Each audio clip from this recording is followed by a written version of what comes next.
मेरे सभी सुनने वालों को प्यार भरा नमस्ते। क्या हाल चाल आप सबके। मैं उम्मीद कर रहा हूं आप लोग बहुत बहुत अच्छा परफॉर्म कर रहे होंगे अपनी लाइफ के अंदर। मेरे बच्चे, नवंबर 2019 के एग्ज़ाम्स काफ़ी दूर हैं, लेकिन उसकी तैयारी हम लोगों को अभी से स्टार्ट कर देनी चाहिए। जुलाई का ये महीना, बाहर अच्छी खासी गर्मी और साथ साथ में बारिश, डेडली कॉम्बिनेशन। और इस जुलाई के महीने के अंदर मैं आपके लिए जीएसटी के अमेंडमेंट्स की रिकॉर्डिंग कर रहा हूं।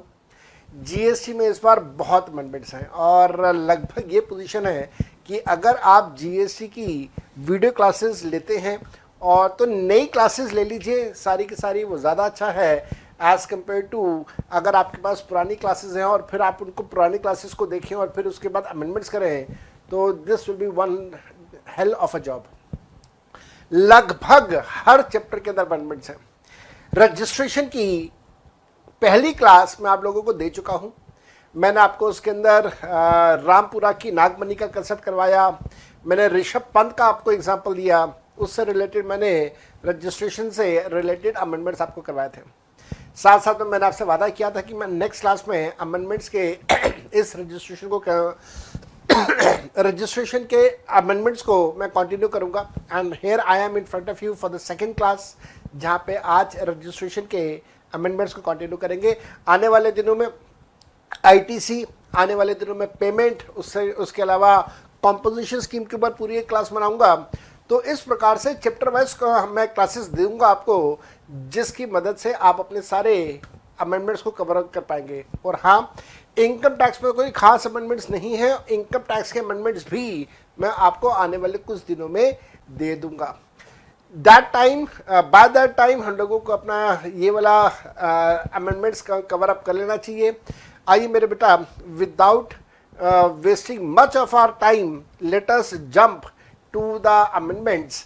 और जीएसटी के अमेंडमेंट्स में पहली क्लास के अंदर मैं आपके साथ ऑलरेडी ये सारी चीज़ें डिस्कस कर चुका हूँ। I have already discussed and covered with you registration chapter number 10 में। टाइप ऑफ रजिस्ट्रेशन के बारे में मैंने आपको बता दिया था, सेक्शन 22, 24 इनके बारे में डिस्कशन हम लोग कर चुके थे। बेसिक एग्जेम्पशन लिमिट जो 22 सेक्शन है, उसके अंदर जो अमेंडमेंट है वो मैंने आपको बता दिया था, जहाँ पे 40 लाख की लिमिट और 20 लाख की लिमिट और 10 लाख की लिमिट कहाँ पे होगी वो मैंने बताया था। सेक्शन 23 में क्या चेंज हुआ वो मैंने आपके साथ डिस्कस किया था। मैंने आपको बताया था that Rishabh Pant is must for our selection या for winning of the world cup. तो ऋषभ पंत के बारे में मैंने डिस्कशन किया था आपके साथ। उसके अलावा मैंने आपको ये बताया था कि कौन से केस में 40 लाख लगेगा, कौन से केस में 20 लाख लगेगा, कौन से केस में 10 लाख लगेगा। सुमाप्त के बारे में मैंने आपके साथ कुछ डिस्कस किया था। These are the short terms जिनको यूज करके आप ये सारी लिमिट्स को याद रख सकते हैं। और अब हम लोग आ रहे हैं पेज नंबर 28, पेज नंबर 28 पे आ रहे हैं, जहां पे जीएसटी रजिस्ट्रेशन से रिलेटेड बाकी के टॉपिक्स अमेंडमेंट्स के दिए हुए हैं। इसके अंदर अमेंडमेंट नंबर 38 हमारे पास है। अमेंडमेंट नंबर 38 हमें बताता है separate registration for a person having a multiple place of businesses in a state. मेरे बच्चे, जो हमारे पास पिछले एग्जाम तक का जून 19 तक का जो कंसेप्ट था, उस कंसेप्ट के हिसाब से अगर आपके पास एक ही स्टेट के अंदर बहुत सारी लोकेशंस हैं जहां पे आप काम कर रहे हैं, तो आप उन सभी के लिए सिंगल रजिस्ट्रेशन ले सकते थे, जहां पे किसी एक को आप अपना हेड ऑफिस और बाकी सारे लोकेशंस को अपनी ब्रांच ऑफिसेस आप डिक्लेयर करेंगे, जिसको हम लोग बोलते हैं principal place of business and additional place of business. तो टेक्निकल भाषा में principal place and additional place, और नॉर्मल कॉमन सेंस में अगर हम लोग बात करें, नॉर्मल डे टू डे भाषा में हम लोग बात करें, तो भाई एक हेड ऑफिस तो बाकी सारी ब्रांचेस। सो सेपरेट रजिस्ट्रेशन का कंसेप्ट उस समय कुछ नहीं था, लेकिन हाँ, अब इन्होंने एक रूल नंबर 11 के अंदर तब्दीली करी है, अमेंडमेंट है, और जहां पे they have allowed, when I से दे का मतलब है the government has allowed to have a separate registration for every branch within the same state। तो मान लीजिए मैं दिल्ली में जैसे हूँ और दिल्ली में मेरे पास 4 अलग अलग लोकेशन पे ब्रांचेस हैं, तो मैं चारों लोकेशंस का अलग अलग रजिस्ट्रेशन ले सकता हूं। साथ साथ में ध्यान देना, जब रजिस्ट्रेशन नंबर होता है तो रजिस्ट्रेशन नंबर में, जीएसटी रजिस्ट्रेशन नंबर में पहले 2 स्टेट के करेक्टर्स हैं, स्टेट कोड्स हैं, जैसे दिल्ली का 07 है। नेक्स्ट 10 आर पैन, जो पैन के नंबर्स हैं, और उसके बाद हमारे पास आता है 1 अगर आपका एक सिंगल रजिस्ट्रेशन है, 2 अगर आपके पास 2 रजिस्ट्रेशन है, 3 अगर आपके पास 3 रजिस्ट्रेशन है, एंड सो ऑन टिल 9। अगर आपके पास 10 रजिस्ट्रेशन है तो 9 की जगह आ जाएगा ए, then that goes till Z, A, B, C, D. The A signifies 10 registration, B signifies 11 registration and so on till Z. And उसके बाद हमारे पास लास्ट के 2 सम करेक्टर्स हैं, चेक करेक्टर्स हैं, तो उनके बारे में यूटिलिटी जो है वो फ्यूचर में देखी जाएगी। लेकिन एज ऑफ नाउ आप कितने रजिस्ट्रेशन ले सकते हैं, वो रजिस्ट्रेशन आपके कितने हैं वो आपके रजिस्ट्रेशन नंबर से पता चल जाएगा। तो पैन के बाद वाला जो करेक्टर है, that will signify, that will indicate कि आपके पास कितने रजिस्ट्रेशन है। और with in the same state आप मल्टीपल रजिस्ट्रेशंस ले सकते हैं। साथ साथ में ध्यान देना, जब आपने मल्टीपल रजिस्ट्रेशन ले लिए, मान लीजिए पहले आपके पास एक ही रजिस्ट्रेशन था, लेकिन अब आपने एप्लीकेशन दिया रेक्टिफिकेशन का या फिर अमेंडमेंट का, और आपने सारे स्टेट्स का, सारे ब्रांचेस का अलग अलग रजिस्ट्रेशन ले लिया, तो वो सारी ब्रांचेस एक दूसरे से डिस्टिंक्ट पर्सन मानी जाएंगी। अगर इनके बीच में आपस में डिस्टिंक्ट रिलेटेड पर्सन्स, अगर इनके बीच में आपस में कोई सप्लाई होता है तो फिर उस केस में इनवॉइस भी इशू करना होगा, टैक्स इनवॉइस। मान लीजिए अगर कोई एग्जेम्प्टेड गुड्स, एग्जेम्प्टेड सर्विसेज है तो फिर बिल ऑफ सप्लाई भी इशू करना होगा। तो वो सारी बातें जो हम लोग ऑलरेडी जानते हैं वो यहाँ पे भी एज इट इज अप्लाई हो जाएंगी। साथ साथ में ध्यान देना, आपको रजिस्ट्रेशन में form number 1 REG, form number 1 REG 1 आपको सबमिट करना होगा सारी ब्रांचेस का अलग अलग रजिस्ट्रेशन लेने के लिए। वो पॉसिबल है, ये अब इन्होंने पॉसिबल कर दिया, पहले नहीं था। और साथ साथ में जब आप रिटर्न सबमिट करेंगे तो ऑब्वियसली वो रिटर्न भी सबके लिए सबमिट होंगी। एक और चीज का ध्यान रखना, अगर किसी व्यक्ति का एक सिंगल बिजनेस चल रहा है with single registration and he has a multiple branches, लेकिन अब वो हर ब्रांच का अलग अलग रजिस्ट्रेशन लेना चाहता है तो वो ले सकता है, ये अलाउ कर दिया गया है। दूसरी बात, ऐसे सिचुएशन में अगर वो ये चाहता है कि भाई पहले जो इनपुट टैक्स क्रेडिट था वो सिर्फ हेड ऑफिस के पास था और अब वो इनपुट टैक्स क्रेडिट सारी ब्रांचेस में डिस्ट्रीब्यूट करना चाहता है तो वो कर सकता है। इसके लिए भी प्रोविजन बना दिए गए हैं, अमेंडमेंट्स कर दिए गए हैं। और सरकार ने यहाँ पे कहा है कि जब वो हेड ऑफिस अपनी सारी ब्रांचेस में इनपुट टैक्स क्रेडिट डिस्ट्रीब्यूट करेगा तो कौन सी रेशियो में करेगा, तो भाई वो रेशियो होगा the ratio of the value of assets. तो लोकेशन ए के पास, लोकेशन बी के पास, लोकेशन सी के पास, या ऐसे बोलूं ब्रांच ए, ब्रांच बी, ब्रांच सी के पास जो एसेट्स हैं उन एसेट्स की वैल्यू कैलकुलेट कर लेंगे और एसेट्स की वैल्यू के रेशियो में आईटीसी डिस्ट्रीब्यूट हो जाएगा between all newly registered persons. जब हम लोग वैल्यू ऑफ एसेट्स कैलकुलेट करेंगे तो उसके अंदर जीएसटी को भी आपने कंसिडर करना है। ये सारी बातें, तमाम बातें मैंने आपको यहाँ पे नोट्स के अंदर लिख के दी हुई हैं।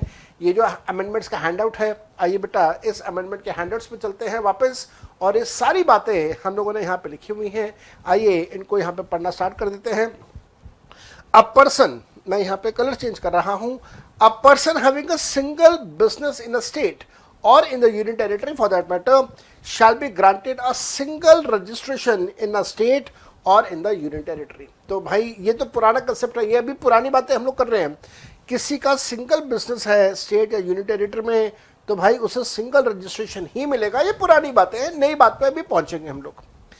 If the single registration has been granted, that it can declare any one place as a principal place of business, that is an head office, and other branches as an additional place of business, that is branch. However, अब यहां से नया concept start हो गया। However, a person may apply for separate registrations for each place of business, subject to the condition which is given in rule number 11। तो मेरे बच्चे ये आपके लिए नई चीज़ है। अगर एक व्यक्ति चाहे तो एक ही स्टेट के अंदर जो उसके पास अलग अलग ब्रांचेस हैं वो सभी ब्रांचेस के लिए अलग अलग रजिस्ट्रेशन ले सकता है, रूल नंबर 11 की कंडीशंस को सेटिस्फाई कर दे तो। अब ये रूल नंबर 11 की कंडीशंस क्या है, याद रखिएगा, एग्जाम के अंदर थ्योरेटिकल क्वेश्चंस नहीं आते हैं, अभी तक तो नहीं आए हुए। ऐसा नहीं है कि आ नहीं सकते हैं, आ सकते हैं। इस बार के अमेंडमेंट्स क्योंकि काफ़ी ज़्यादा है और अगर एग्जामिनर ने अमेंडमेंट्स पर फोकस किया तो वो पूछ सकता है। मे बी वो डायरेक्टली क्वेश्चन नहीं पूछेगा, लेकिन केस सीरीज बना के क्वेश्चन वो डेफिनेटली आपसे पूछ सकता है। तो mark this as very very important area, आपने उसको छोड़ना नहीं है, स्किप नहीं करना है। रूल नंबर 11 की कंडीशंस क्या है? रूल नंबर 11 की पहली कंडीशन है कि साहब ये जो व्यक्ति है, such person has more than one place of business as defined in section 2 clause 85। तो कोई भी व्यक्ति जिसके पास एक से ज्यादा लोकेशंस हैं with in the same state, with in the same union territory, he can apply for separate registration for each branch, each location in the state और इन द यूनियन टेरिटरी, पहली कंडीशन। दूसरा, such person shall not pay tax under composition levy for any of his place of business if he is paying tax under the normal scheme for any other place of business। तो भाई अगर एक branch के लिए वो follow कर रहा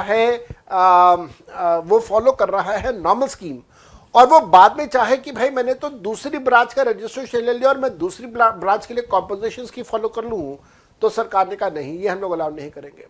तो और ये बात तो कॉम्पोजिशन स्कीम में भी हम लोगों ने पढ़ी है। और अगर कॉम्पोजिशन स्कीम है तो सबके लिए चलेगा, नॉर्मल स्कीम है तो सबके लिए चलेगा। ऐसा बिल्कुल भी अलाउड नहीं है कि कुछ के लिए नॉर्मल स्कीम और कुछ के लिए कॉम्पोजिशन स्कीम, ये सरकार ने अलाउ नहीं किया है। साथ साथ में मेरे बेटा पॉइंट नंबर सी देखेंगे, where any place of business of a registered person has been granted a separate registration, जहां पे सेपरेट रजिस्ट्रेशन मिला है, becomes ineligible to pay tax under composition scheme. All such other places of business shall also become ineligible for composition scheme। तो बच्चे अगर मान लीजिए कि एक व्यक्ति ऑलरेडी composition scheme फॉलो कर रहा है और वो उसके बाद बाकी सारे ब्रांचेस का अलग अलग रजिस्ट्रेशन करवाता है, तो सारी ब्रांचेस composition scheme फॉलो करेंगी। मान लीजिए एक ब्रांच कॉम्पोजिशन स्कीम फॉलो करने के लिए इनएलिजिबल हो जाती है, टर्नओवर बढ़ जाता है उसका, तो फिर सारी ब्रांचेस इनएलिजिबल मान ली जाएंगी। तो याद रखिएगा, अगर वो नॉर्मल स्कीम फॉलो कर रहा है तो सबको नॉर्मल स्कीम फॉलो करना होगा, अगर वो कॉम्पोजिशन स्कीम कर रहा है तो सबको कॉम्पोजिशन स्कीम करना होगा। और साथ साथ में बच्चे अगर एक कॉम्पोजिशन स्कीम के लिए इनएलिजिबल हो गया तो सारी ब्रांचेस चाहे उनका अलग अलग रजिस्ट्रेशन है, सब इनएलिजिबल हो जाएंगे to carry on with composition scheme. उसके बाद all separate registered place of business of such person shall pay tax under the act on the supply of goods and services or both made to another registered place of business of such person and issue the tax invoice or bill of supply as the case may be। तो याद रखिएगा, अगर वो branches सारी की सारी branches जिनका अलग अलग रजिस्ट्रेशन हुआ है, वो अगर आपस में ही बिजनेस डीलिंग कर रही हैं, सप्लाई के ट्रांजैक्शंस कर रहे हैं, तो जीएसटी चार्ज होगा अगर टैक्सेबल है तो। अगर नॉन टैक्सेबल सप्लाई है तो जीएसटी चार्ज नहीं होगा। साथ साथ में जहाँ पे टैक्सेबल सप्लाई है वहाँ पे बिल ऑफ वहाँ पे टैक्स इनवॉइस भी इशू होगा। और मेरे बच्चे याद रखिएगा, जहाँ पे एग्जेम्प्टेड सप्लाईज हैं वहाँ पे आपके पास आ जाएगा बिल ऑफ सप्लाई। ये बात हम लोगों को अच्छे से पता है। साथ साथ में ध्यान देना, a registered person opting to obtain a separate registration for a place of business shall submit a separate application in the prescribed form in respect of such place of business। तो आपको याद होना चाहिए REG 01 फॉर्म है जहां पे आपको application देना होता है रजिस्ट्रेशन करवाने के लिए। तो जितनी लोकेशंस का अलग अलग लोकेशंस का आप अलग अलग रजिस्ट्रेशन करवा रहे हैं, तो सब के लिए आपको अलग अलग REG 01 फॉर्म सबमिट करना होगा, रजिस्ट्रेशन का एप्लीकेशन देना होगा। साथ साथ में रूल नंबर 9 और rule number 10 for the verification and the grant of registration shall mutandis apply to the application submitted under this rule. कहने का मतलब ये कि साहब जो वेरिफिकेशन वाले प्रोविजंस थे, याद होगा आपको, हम लोगों ने डिस्कस किया था कि जीएसटी ऑफिसर्स जो है उनके पास पावर है कि वो प्रेमिसेस में आ सकते हैं, फोटो खींच के लेके जा सकते हैं, just to make it sure कि क्या उस लोकेशन पे, उस एड्रेस पे जिसका रजिस्ट्रेशन करवाया, वहाँ पे कोई बिजनेस एक्टिविटी हो भी रही है या नहीं हो रही है। तो वो जो प्रोविजंस थे हम लोगों ने जो डिस्कस किए थे, वो इस नई वाली ब्रांचेस जिनका सेपरेट रजिस्ट्रेशन हो रहा है उनके लिए भी लागू होगा। ये बात आपके पॉइंट नंबर एफ में लिखी हुई है। उसके बाद मैंने जबरदस्ती का एक एग्जाम्पल बना दिया। एग्जाम्पल की कोई जरूरत नहीं थी, लेकिन हाँ कईयों के मन में होता कि भाई एग्जाम्पल करवाओ, तो जबरदस्ती का एग्जाम्पल मैंने बना दिया मन की तसल्ली के लिए। मैंने कहा GGC limited is a supplier in Delhi having 3 branches, out of which 2 are engaged in the supply of garments and 1 is engaged in the supply of shoes. GDC Limited can obtain separate GST registration for each of its 3 branches. तो अलग अलग branches के लिए अलग अलग registration possible हो गया है। इस बार एक लेटेस्ट अमेंडमेंट है ये वाला। साथ साथ में मेरे बच्चे, जैसे अभी थोड़ी देर पहले मैंने कहा था कि अगर आपके पास मल्टीपल लोकेशंस हैं, मल्टीपल रजिस्ट्रेशंस हैं और आप चाहते हैं कि आईटीसी इनपुट टैक्स क्रेडिट सब में डिस्ट्रीब्यूट हो जाए, तो ये अलाउ किया गया है। लेकिन उसके लिए कुछ प्रोसीजर बनाया गया है रूल नंबर 41A में। वो प्रोसीजर क्या है, एक अगर हम लोग सेंसिबली बात करें तो वो प्रोसीजर हमें समझ आ जाएगा। प्रोसीजर कुछ इस प्रकार से है कि जो ट्रांसफरर है, जो चाहता है कि मैं आईटीसी का डिस्ट्रीब्यूशन अपने बाकी ब्रांचेस में कर दूं, तो वो ये कर सकता है। उस केस में जो ब्रांचेस, जो ट्रांसफरी है, जो ब्रांचेस लेना चाहती हैं आईटीसी, वो अपना रजिस्ट्रेशन उनका हो जाए। जैसे ही उनका रजिस्ट्रेशन होगा तो उनके जीएसटी पोर्टल के ऊपर, डैशबोर्ड के ऊपर इलेक्ट्रॉनिक लेजर्स आ जाएंगे उनके। जैसे ही वो इलेक्ट्रॉनिक लेजर्स आ जाएंगे तो फिर ट्रांसफरर अपना आईटीसी ट्रांसफर करने के लिए एप्लीकेशन दे सकता है। वहां पे ट्रांसफरी ब्रांचेस जो है, ट्रांसफरी कहा मैंने, ट्रांसफरर नहीं कहा, ट्रांसफरी ब्रांचेस उसको एक्सेप्ट कर ले। अगर ऐसा हो तो ट्रांसफरर का आईटीसी ट्रांसफरी के लेजर्स के अंदर ट्रांसफर हो जाएगा। कहने का मतलब हेड ऑफिस का आईटीसी ब्रांचेस के लेजर्स के अंदर वो ट्रांसफर हो जाएगा। बस यहाँ पे एक्सेप्टेंस और ट्रांसफर की रिक्वायरमेंट्स हैं रूल नंबर 41A में। क्या रिक्वायरमेंट्स हैं, आइए जरा पढ़ते हैं। The transferor who has obtained separate registration for multiple places of business and who intends, जो चाहता है, who intends to transfer either wholly और partially unutilized amount of ITC link, जो चाहता है, हेड ऑफिस चाहता है कि जो मेरे पास आईटीसी रखा हुआ है वो मैं आईटीसी अपनी ब्रांचेस में डिस्ट्रीब्यूट कर दूं।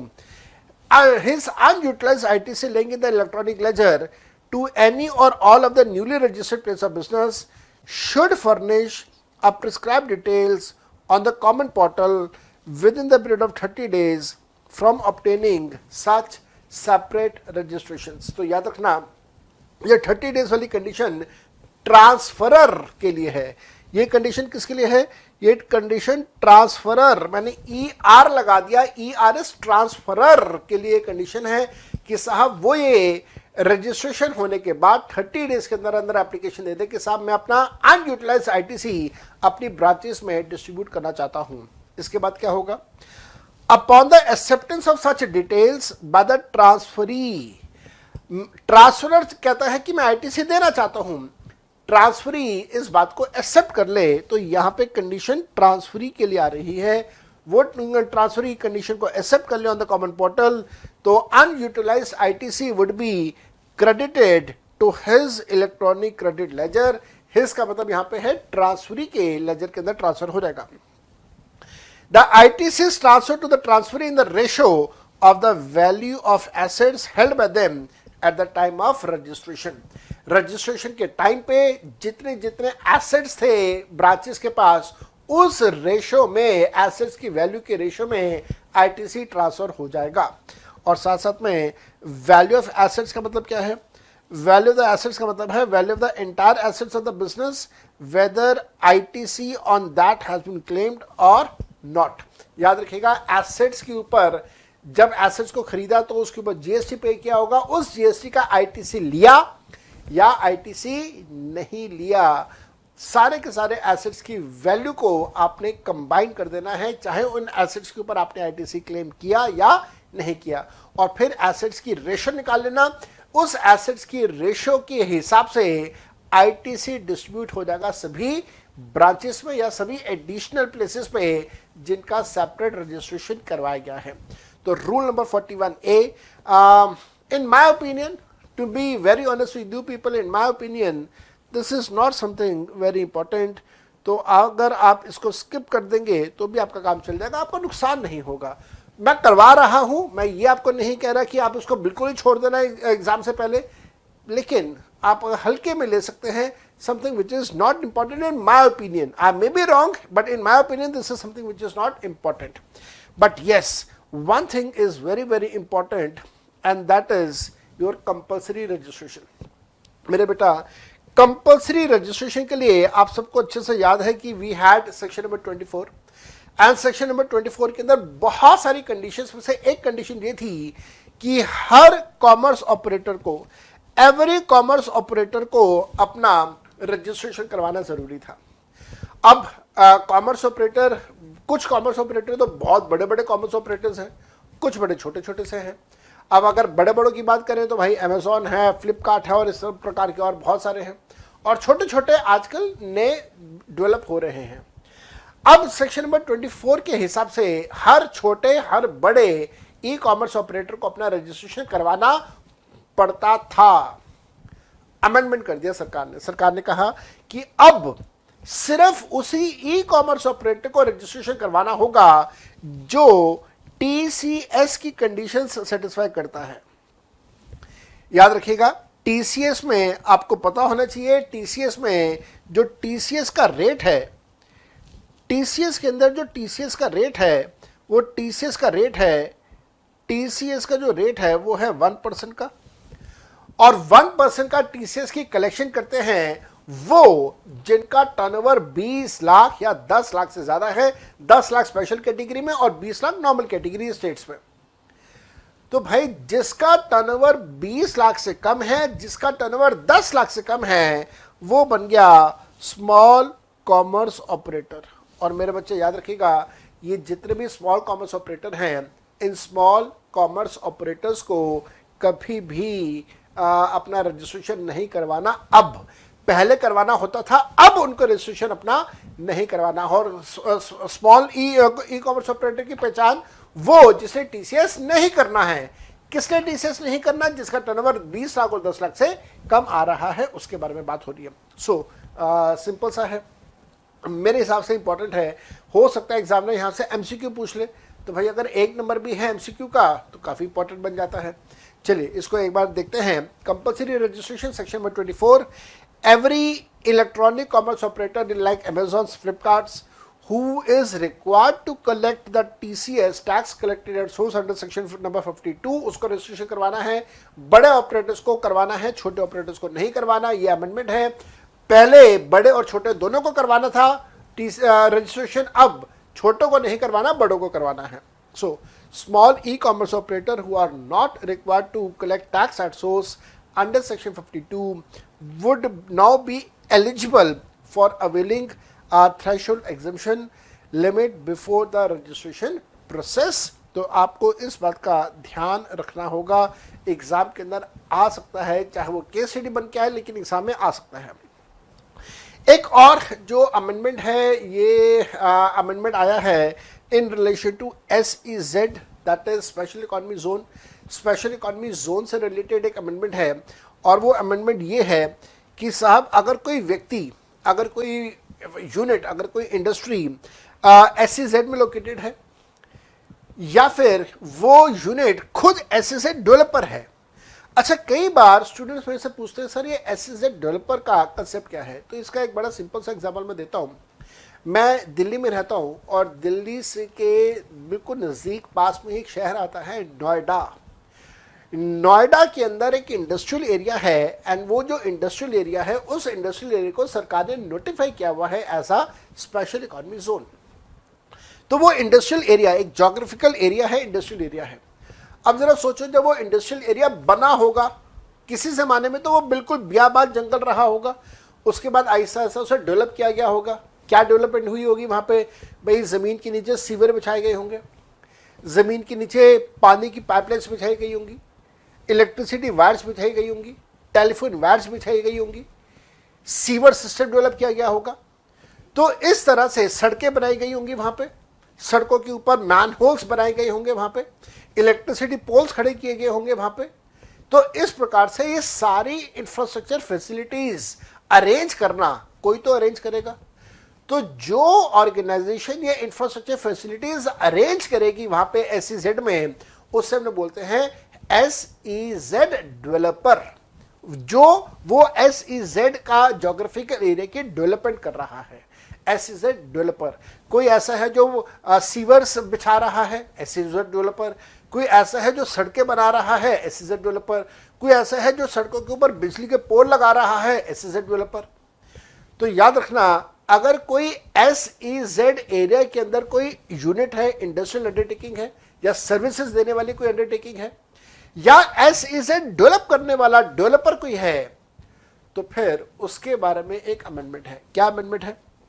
वो ये कहता है, where a person who has a unit in SEZ or who is an SEZ developer will have to apply for separate registration which is different from registration for the place of business in any area outside SEZ in the same state or in the same union territory। तो भाई सीधी सी बात यहाँ पे इन्होंने compulsory कर दिया कि अगर आपका प्लेस ऑफ बिजनेस एक SEZ में है और एक SEZ से बाहर है, तो आपको दो अलग अलग रजिस्ट्रेशन लेना जरूरी कर दिया। एक SEZ के लिए रजिस्ट्रेशन करवाइए, एक जो SEZ से बाहर आपका यूनिट है उसके लिए रजिस्ट्रेशन करवाइए। दोनों के लिए लिमिट 20 लाख। याद रखिएगा, एक मान लीजिए आपका SEZ में है तो दूसरा आपका स्पेशल कैटेगरी स्टेट्स में है, तो फिर दोनों के लिए लिमिट, कंबाइंड लिमिट 10 लाख रुपए की चेक की जाएगी। 20 लाख की लिमिट वहां पे अप्लाई नहीं होगी, लेकिन दोनों का अलग अलग रजिस्ट्रेशन करवाना होगा। मैंने आपको उसका एक एग्जाम्पल दिया है, एग्जाम्पल को ध्यान से देखिएगा। GGC limited has 2 units in Uttar Pradesh, one is in Noida which is in an SEZ। मैं यहाँ पे एक फालतू की बात कर रहा हूँ, हालांकि कोई ज़रूरत नहीं है इस बात की, लेकिन कई बार मैं ऐसा करता हूँ अपनी क्लासेस के अंदर भी कि जो एक्स्ट्रा नॉलेज की बातें हैं वो मैं कहीं ना कहीं स्टूडेंट्स के साथ शेयर करता हूँ। नोएडा नाम का जो शहर है, इसका एक फुल फॉर्म है, इसका फुल फॉर्म है it is new Okhla industrial development, new Okhla industrial development area. कई लोग इसे एरिया बोलते हैं, कई लोग इसे अथॉरिटी बोलते हैं। This is not authority, this is area. So new Okhla industrial development area, उसका शॉर्ट फॉर्म बन जाता है नोएडा। सो नोएडा एक इंडस्ट्रियल एरिया, SEZ एरिया, पूरा नोएडा शहर नहीं, नोएडा के अंदर एक छोटा सा इंडस्ट्रियल एरिया, उसके बारे में बात हो रही है। GGC Limited has 2 units in Uttar Pradesh, one in Noida which is an SEZ area and one outside SEZ in Noida. In this case, company should take 2 registration, company को 2 registration करवाने होंगे, compulsory होगा। One, if the company has 2 units in SEZ and one outside SEZ, still 2 registrations are required, one for both units in SEZ and one for outside SEZ। कहने का मतलब ये कि मान लीजिए एक SEZ है, एक अदर देन SEZ है, तो 2, एक SEZ के लिए, एक अदर के लिए। मान लीजिए SEZ के अंदर 2 इंडस्ट्रीज हैं आपकी, तो उन दोनों का कंबाइंड एक रजिस्ट्रेशन, और जो SEZ से बाहर है उसके लिए एक रजिस्ट्रेशन। टर्नओवर लिमिट 20 लाख अगर स्पेशल कैटेगरी स्टेट्स इन्वॉल्व नहीं है, अगर स्पेशल कैटेगरी स्टेट्स इन्वॉल्व है तो फिर 10 लाख। चलिए, थोड़ी सी अपनी पब्लिसिटी कर रहा हूँ। बीच में 2018 के अंदर भगवान ने बड़े अच्छे रिजल्ट्स दिए थे। I had a first rank in foundation Swati Bansal. मैं एक्सपेक्ट कर रहा हूँ कि स्वाति, नवंबर में आप एग्ज़ाम दे रहे हैं, स्वाति आप क्लास देख रहे होंगे, नवंबर में अगर आप एग्ज़ाम दे रहे हैं, I pray to God you again come out with flying colors. Let us hope, let us keep our fingers crossed and let us hope that you will perform well. Deepa Jain, she scored first rank. She is a student from Hansraj College in Delhi. Then I have Pushp Goel, currently working in Big Four in Noida, in Gurgaon, sorry. Then I have Parth. Parth is again in Big Four. Deepa is again in Big Four. ये तीनों rank holders 1 2 3 they are in big 4. ये तीनों के तीनों big 4 में place हैं और बड़ा अच्छा परफॉर्म कर रहे हैं. मेरे बेटा, अगर आप हमारी क्लासेस में इंटरेस्टेड हो, थोड़ा सा भी अगर आपको इंटरेस्ट आ रहा हो हमारी क्लासेस में, तो आप डीटी की क्लासेस के लिए ये स्कैन कर सकते हैं, जीएससी क्लासेस के लिए ये स्कैन कर सकते हैं, डीटी प्लस जीएससी कंबाइंड के लिए आप इसको स्कैन कर सकते हैं. आप सीधा हमारी वेबसाइट पर जाएंगे जहाँ पे आप हमारी क्लासेस को ऑर्डर कर सकते हैं. चलिए, तो यहाँ पे मैं अब थोड़ा सा अपनी क्लास को और आगे बढ़ाऊंगा. यहाँ पे हमारे पास अब एक कंसेप्ट आया नया कंसेप्ट क्या है भाई? पहले क्या होता था कि रजिस्ट्रेशन, अगर आप खुद चाहो तो अपना रजिस्ट्रेशन कैंसिल करवा सकते हो, और इसी प्रकार से अगर सरकार चाहे तो वो भी आपका रजिस्ट्रेशन कैंसिल कर सकती है. लेकिन अब इन्होंने क्या किया, कैंसिलेशन से पहले एक और स्टेज डेवलप कर दी जिसका नाम रखा गया सस्पेंशन. सस्पेंड कर देना. सस्पेंशन का मतलब क्या है? कई बार आपने सुना होगा कि सरकारी अफसर है उसे सस्पेंड कर दिया. ध्यान देना, सस्पेंशन का मतलब होता है आपको नौकरी से नहीं निकाला, लेकिन आप नौकरी पे आ भी नहीं सकते. आपकी जो नौकरी पे आने की रिस्पॉन्सिबिलिटीज है, ड्यूटीज है, पावर्स हैं, उनको कट ऑफ कर दिया है कुछ टाइम के लिए. नौकरी से निकाला नहीं है, लेकिन आप नौकरी पे आएंगे भी नहीं. आपकी पावर्स खत्म कर दी गई हैं, आपकी ड्यूटीज रिस्पॉन्सिबिलिटीज को खत्म कर दिया गया है, लेकिन नौकरी से नहीं निकाला. इसे बोलते हैं सस्पेंड कर देना. जैसे किसी सरकारी अफसर को सस्पेंड कर देते हैं, बिल्कुल उसी प्रकार से अब रजिस्ट्रेशन का सस्पेंशन. रजिस्ट्रेशन का सस्पेंशन का मतलब कि रजिस्ट्रेशन कैंसिल नहीं किया, लेकिन जो भी रिस्पॉन्सिबिलिटीज थी, जो भी ड्यूटीज थी, जो भी पावर्स थी, उन सबको नलिफाई कर दिया. अच्छा, अब यहां पे बात आती है भाई, क्या ड्यूटीज हैं, क्या पावर्स हैं, और क्या हमारे पास बाकी की चीजें. तो ड्यूटीज हमारे पास, रिस्पॉन्सिबिलिटीज ये हैं कि रिटर्न सबमिट करो. अगर आपका टर्नओवर नहीं है तो भी निल रिटर्न अपनी सबमिट करो. अगर आप बिजनेस कर रहे हो तो आप अपने परचेजर से, रिसिपेंट से जीएसटी चार्ज कर सकते हो, ये आपकी पावर है. इन सारी पावर्स को, आपकी इन सारी रिस्पॉन्सिबिलिटीज को रोक दिया जाएगा, सस्पेंड कर दिया जाएगा इन केस ऑफ सस्पेंशन. और ये कैंसिलेशन से एक स्टेप पहले है. तो ये एक सस्पेंशन का नया कंसेप्ट इस बार एग्जाम के लिए इंट्रोड्यूस किया गया है. तो याद रखिएगा, हम लोग पहले कैंसिलेशन वर्ड यूज करते थे, अब हम लोग कैंसिलेशन के साथ में सस्पेंशन वर्ड भी यूज करेंगे. और सस्पेंशन में इस बार इन्होंने इंट्रोड्यूस किया सेकंड प्रोविजो. प्रोविजो के बारे में कई बार मैं आपको बता चुका हूं. Proviso stands for an exceptional case. और साथ साथ में इंट्रोड्यूस किया rule number 21A, where A signifies कि इसमें एक अमेंडमेंट हुआ है. यहां पे हम लोग बात कर रहे हैं period and the manner of suspension of the registration. ये सस्पेंड होगा, कैंसिल नहीं होगा. कैंसिल से पहले, एक से पहले सस्पेंशन. तो कैसे सस्पेंड होगा, उसका पीरियड क्या रहेगा, उसके बारे में चर्चा हो रही है. Be very very careful. मैंने समझा दिया है, मैंने काफी कुछ आपको बता दिया. जो मैंने आपको बताया वो सारी बातें यहाँ पे आगे लिखी भी हुई हैं. आइए जरा इसको पढ़ना स्टार्ट करते हैं. Once a registered person has applied for the cancellation of the registration or the proper officer seeks to cancel the registration on suo motu basis. तो यहाँ पे हम लोग बात कर रहे हैं कि अगर किसी व्यक्ति ने कैंसिलेशन के लिए अप्लाई किया या कोई ऑफिसर सुओ मोटो बेसिस पे रजिस्ट्रेशन कर रहा है, then the proper officer may suspend his registration for such time during which the proceedings related to cancellation are pending.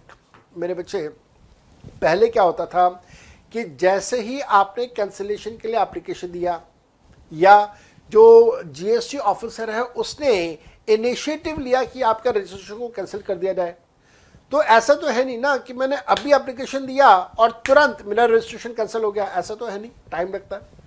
इसी प्रकार से ऐसा भी नहीं होगा कि जीएसटी ऑफिसर को पता चला, वो रीजंस फुलफिल हुए और उसके बाद उसने सुओ मोटो बेसिस पे कैंसिल तुरंत ऐसे कर दिया. ऐसा तो होगा नहीं. तो सरकारी काम है, टाइम लगता है कुछ चीज़ों में. तो अब पोजीशन ये है कि ड्यूरिंग दैट टाइम पीरियड जब आपने एप्लीकेशन दिया कैंसलेशन के लिए और जब डिपार्टमेंट ने कैंसिल किया, उस ड्यूरेशन के बीच में आपको अपनी रिटर्न सबमिट करनी होती थी, आपको बाकी फॉर्मेलिटीज अपनी पूरी करनी होती थी। तो जिसकी वजह से ऐसा मन में आता था, भाई मैंने तो कैंसिल करवा ही दिया है, एप्लीकेशन दे ही दी है, फिर भी मेरे से रिटर्न मांग रहे हैं, चाहे वो नील रिटर्न है, तो लेकिन कंप्यूटर पर बैठ के काम तो करना पड़ेगा ना भाई। तो it was kind of a harassments. तो सरकार ने सोचा भाई ऐसा है कि कैंसिल से पहले एक स्टेप लगा देते हैं सस्पेंशन का। सस्पेंशन में आपकी ऑब्लिगेशंस, आपकी ड्यूटीज, आपके राइट्स खत्म हो जाते हैं। तो इसका मतलब कैंसिल से पहले जब सस्पेंशन हो रहा है तो आपको रिटर्न से नहीं सबमिट करनी। ऑब्वियस सी बात है, आप अपने रिसिपिएंट से जीएसटी भी चार्ज नहीं कर पाओगे। तो this is a new concept. So ध्यान से देखिएगा, the proper officer may suspend his registration for such time during which the proceedings related to cancellation are pending. जब तक कैंसिलेशन नहीं हो जाता तब तक आपके रजिस्ट्रेशन को सस्पेंड कर दिया जाएगा। आगे ध्यान से देखेंगे, दिस इज डन। ऐसे क्यों? सस्पेंशन क्यों? कैंसिलेशन से पहले सस्पेंशन क्यों? Why? This is done to ensure that tax payer is freed from a routine compliances like filing the return during the period for which the cancellation is pending.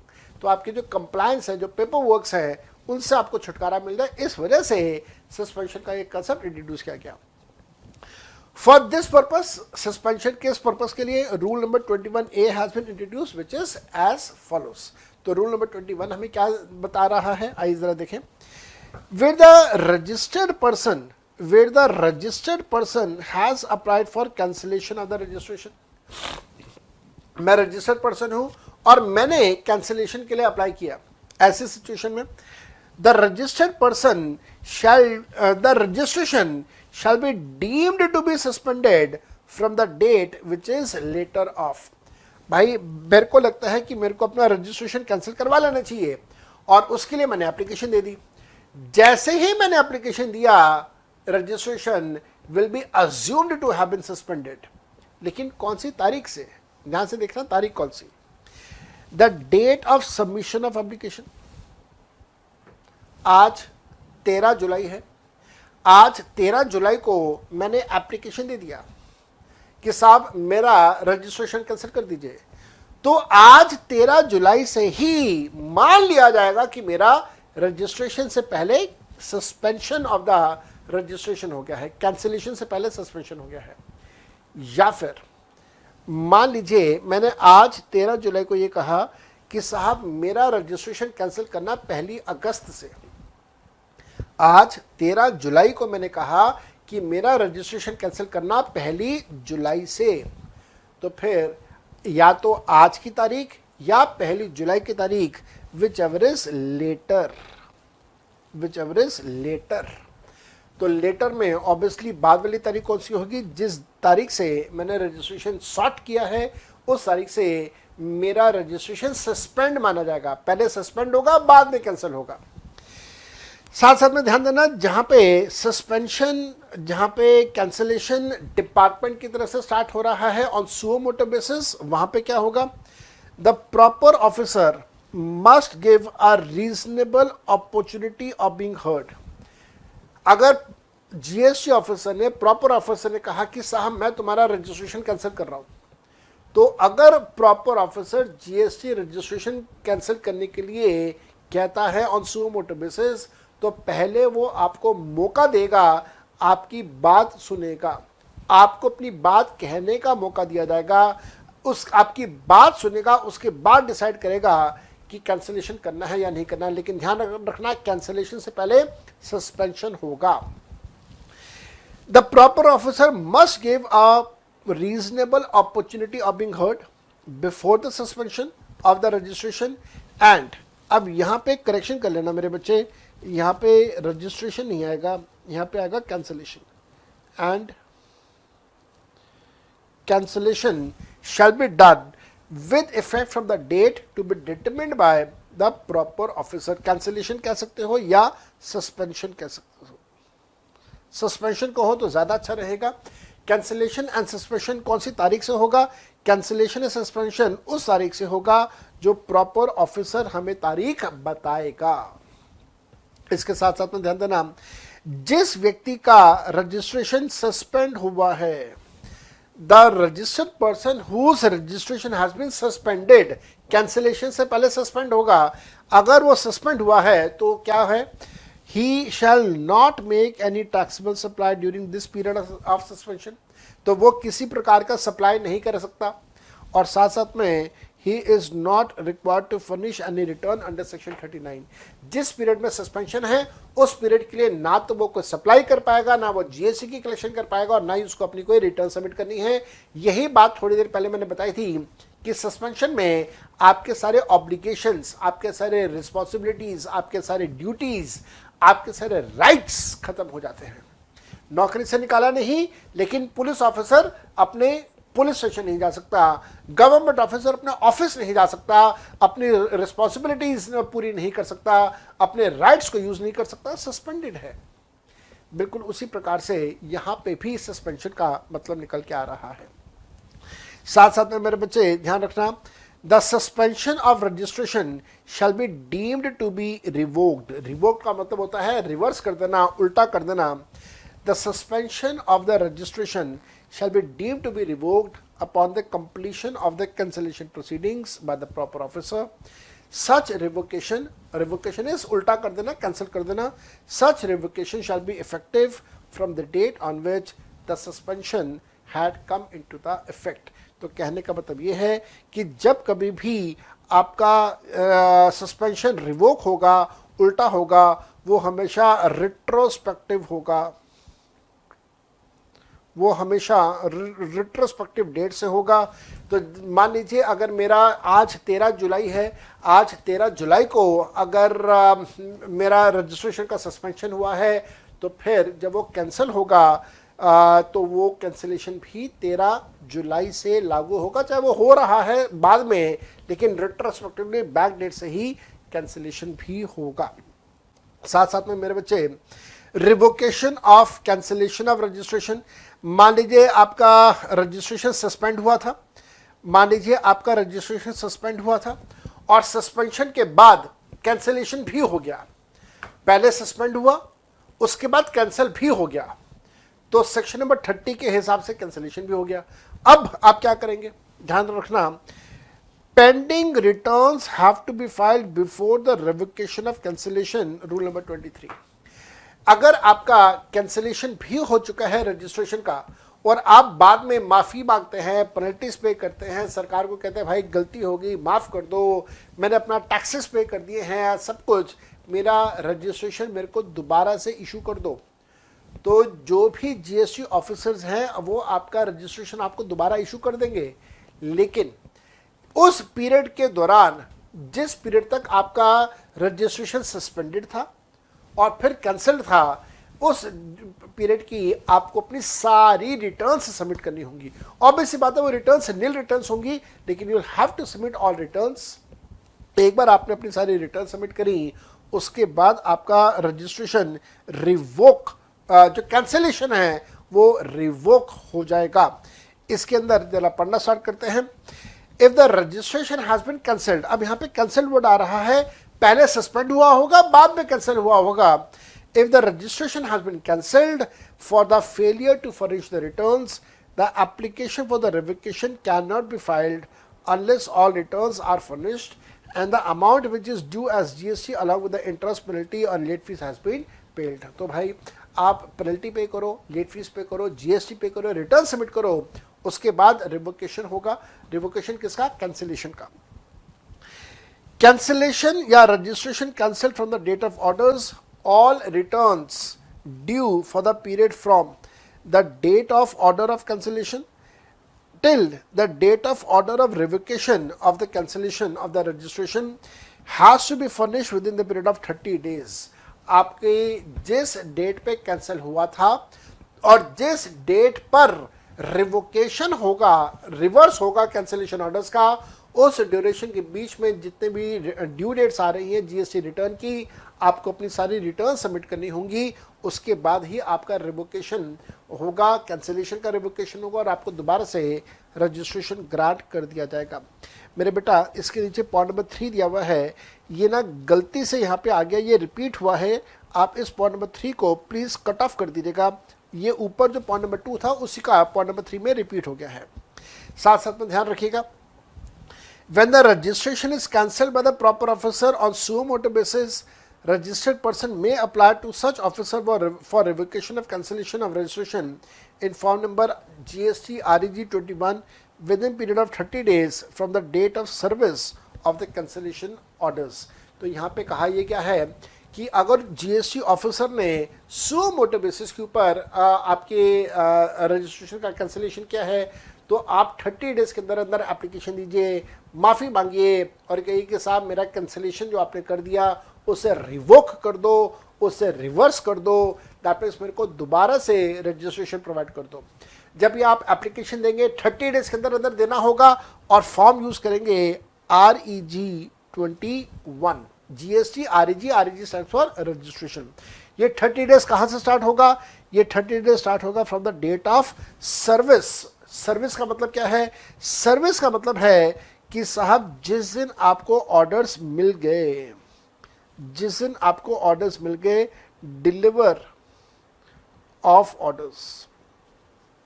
जैसे मान लीजिए आज 13 तारीख को जीएसटी ऑफिसर ने orders pass कर दिए, लेकिन ऑर्डर्स उसने पास तो कर दिए लेकिन आपके पास वो ऑर्डर्स पहुंचे 20 जुलाई को, एक हफ्ता देरी से।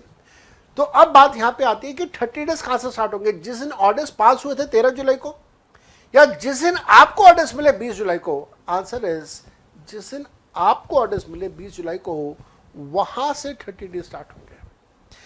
इसके साथ साथ में मेरे बच्चे ध्यान रखिएगा, with the proper officer is satisfied that there are sufficient grounds for the revocation of cancellation, he shall revoke the cancellation of registration by passing in orders in form number GST REG 22।